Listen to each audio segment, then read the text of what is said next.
Nah, sekarang baru kita masuk ke komunikasi politik ya.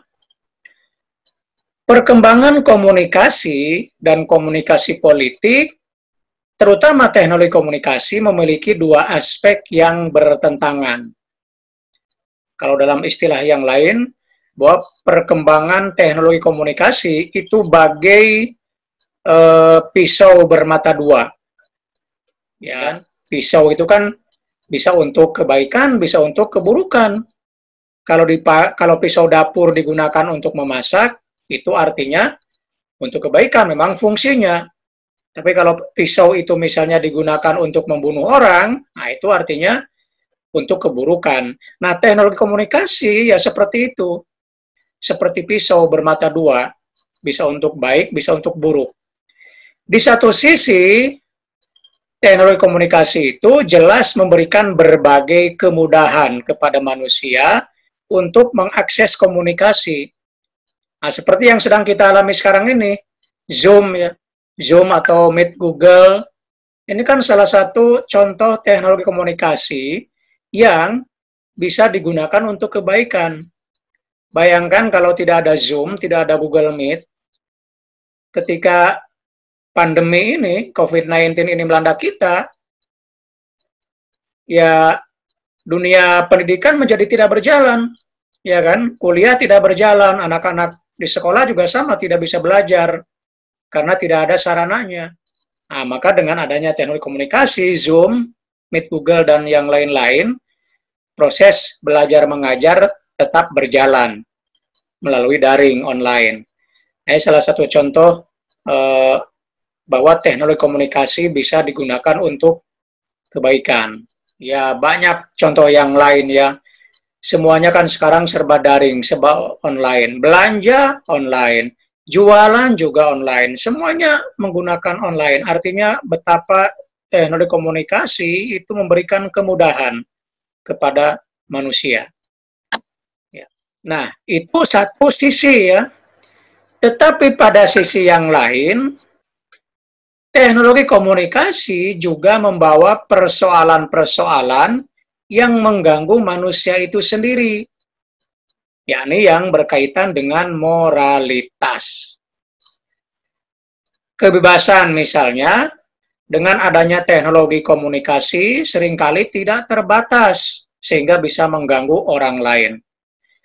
Nah, sekarang ini kan banyak orang menggunakan dunia maya, dunia internet, untuk sesuatu yang tidak sesuai, untuk sesuatu yang melanggar batas. Nah, itu ialah yang berbahaya.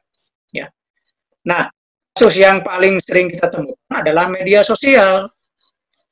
Nah, internet ini kan primadonanya sekarang ini kan media sosial ya, Facebook, Twitter, Instagram, YouTube, ya, luar biasa. Nah, ini media sosial ini sekarang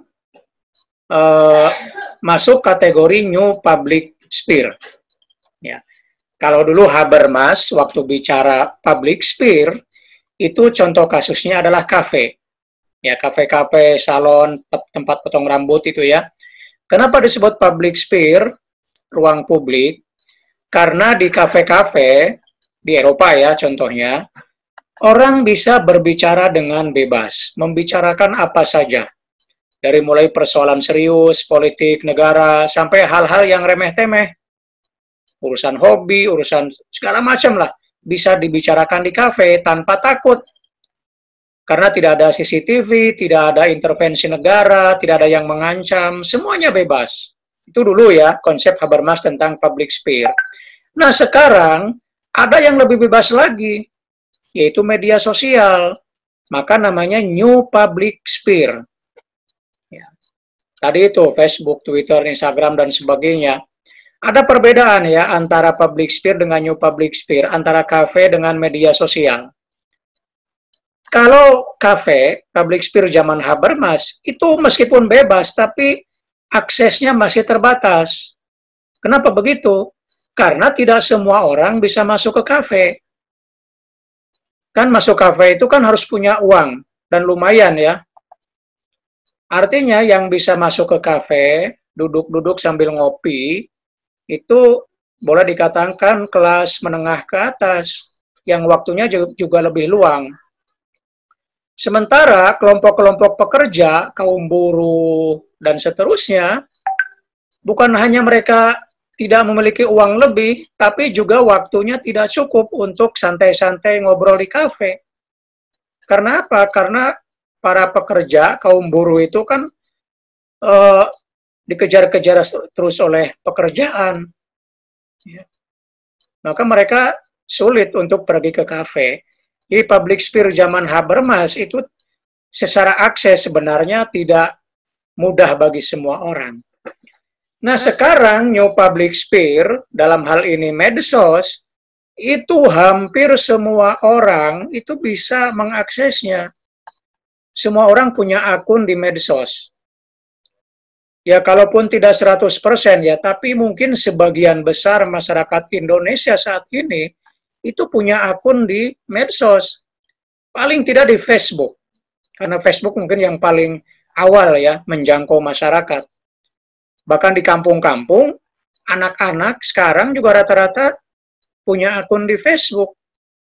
Dan orang kalau sudah punya akun di Facebook, bukan hanya sebagai konsumen berita ya, tapi juga sudah menjadi produsen. Karena dia bisa menjadi newsmaker, menjadi pembuat berita, menjadi produsen berita. Jadi dengan munculnya media sosial ini sebetulnya membuat orang tidak lagi sebagai konsumen, tapi sebagai pembuat, sebagai produsen. Nah, kalau kemudian media sosial itu digunakan sebebas-bebasnya tanpa ada batasan, maka tentu saja yang terjadi apa? Ya tidak terkontrol, orang bisa ngomong apa saja, bisa menghina siapa saja, bisa melecehkan siapa saja, ya kan? Bisa menyebarkan berita fitnah, bohong, segala macam, kalau tidak ada batasan. Nah, ini yang berbahaya.